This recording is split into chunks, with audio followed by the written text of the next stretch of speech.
Лист хартия.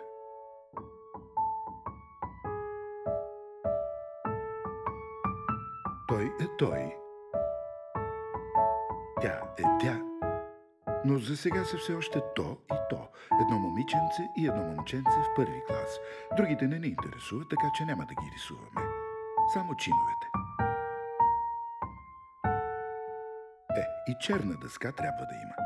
И учител, разбира се. Стар, много стар и много старомоден, рошев, сбръчкан, намръщен, с пенсне и ръкавели. За погледа му да не говорим.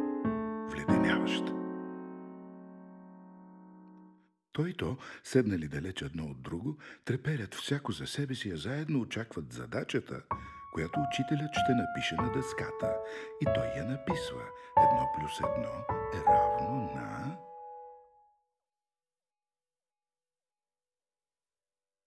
Май нещо не му харесва.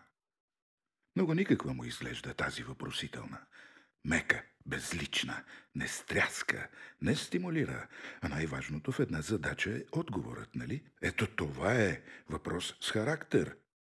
Вдъхва респект, особен като усмивката на самия учител, която смразява. Не сте очаквали толкова трудна задача.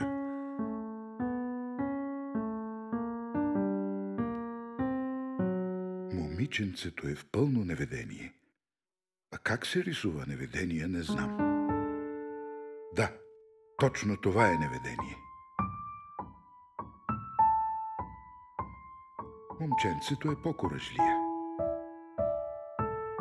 Какво пише там? 1+1 е равно на 3.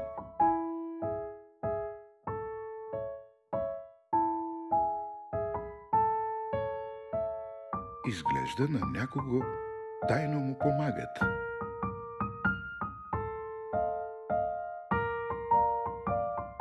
Но учителят нищо не подозира, защото малко е позадрямал. Вече няма нищо страшно. Задачата е решена. Никак не е доволен учителят. Добре, че беше звънеца, иначе кой знае какво щеше да стане. Не се обиждай. На всеки се случва да му смачкат нещо.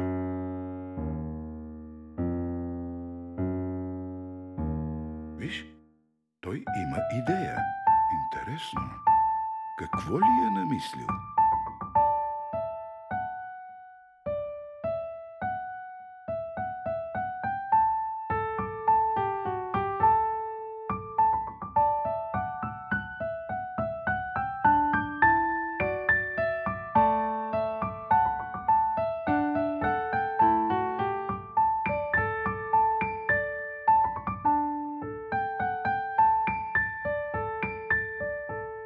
Ама, какво правят?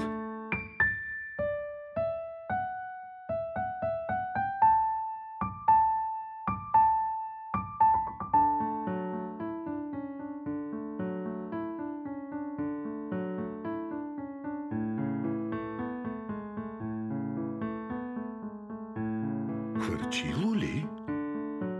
Да, хвърчило, разбира се.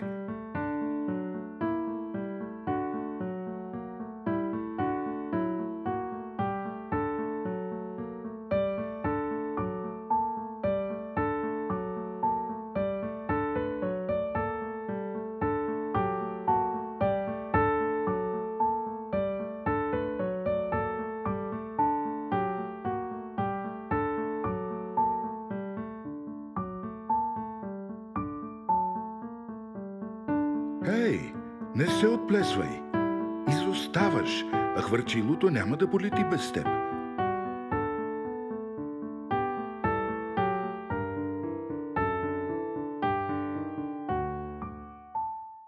Неприятно наистина.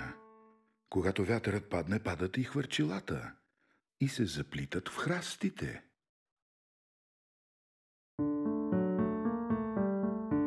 Каква любезна костенурка!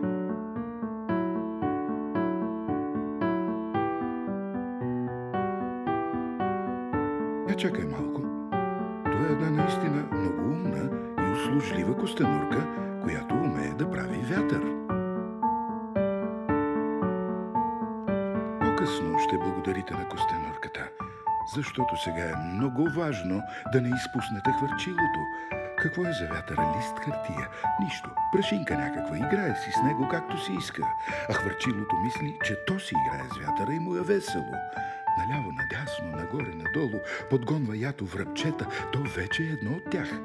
Всичко е игра. Колко му трябва на човек? Само лист хартия.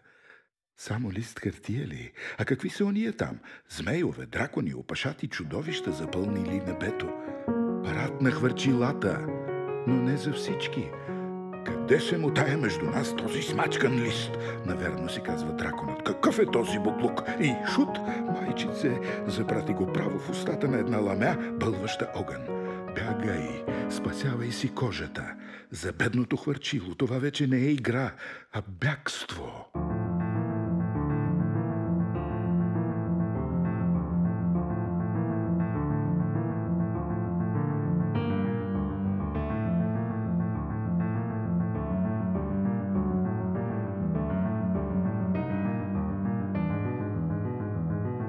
Едно плюс едно е равно на 3, крещи учителят и избухва в смях. Ха-ха-ха-ха!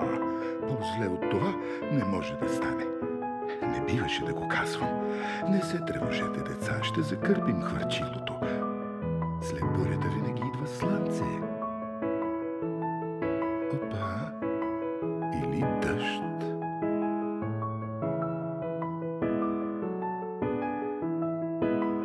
И, както казват хората, много вода ще изтече, докато...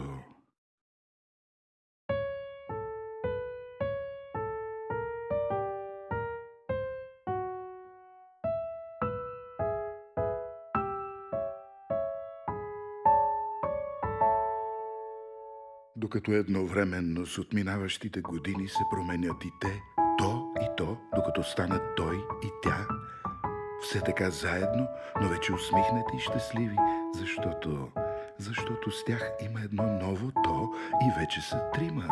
А учителят е разбрал. Понякога 1 плюс 1 е равно на 3.